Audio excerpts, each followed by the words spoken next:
నిన్ను ప్రేమించే శ్రావ్యనే నీకు కరెక్ట్. నువ్వు ప్రేమించే జ్యోతికి నువ్వంటే ఇష్టం లేదన్నా. నువ్వు ఇలా ఉండడం నాకు ఇష్టం లేదు. ఆ జ్యోతి మాట వినే కదా ఆ శ్రావ్యతో ఎంగేజ్మెంట్ ఒప్పుకున్నావు. ఇంకెందుకన్నా ఇదంతా?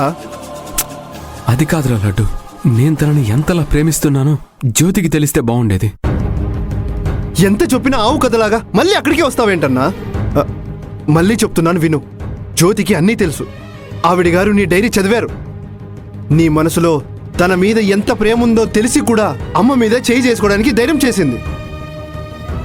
ఇన్సూరెన్స్ వాడిలాగా నువ్వు తన వెంట పడడమే తప్ప తనకు నీ మీద అసలు కన్సర్న్ లేదన్నా. లేదురా, జ్యోతికి నేను ప్రేమిస్తున్నానని మాత్రమే తెలుసు తప్ప తన మీద ప్రాణం పెట్టేంత ప్రేమ ఉందని తెలీదు.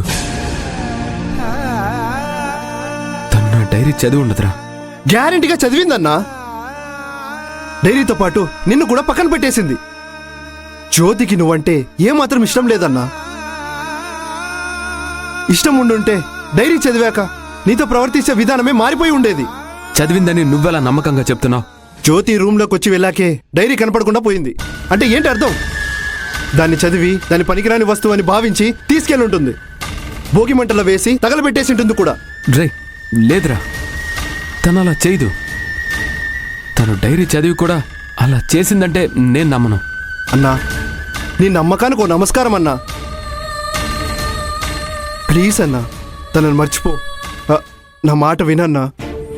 లడ్డు, ఒక్కసారి లాస్ట్ అండ్ ఫైనల్గా తనని కలిసి నిజం చెప్పమని అడుగుతానురా. ఇంత చెప్పినా వినకపోతే తర్వాత నీ ఇష్టమన్నా.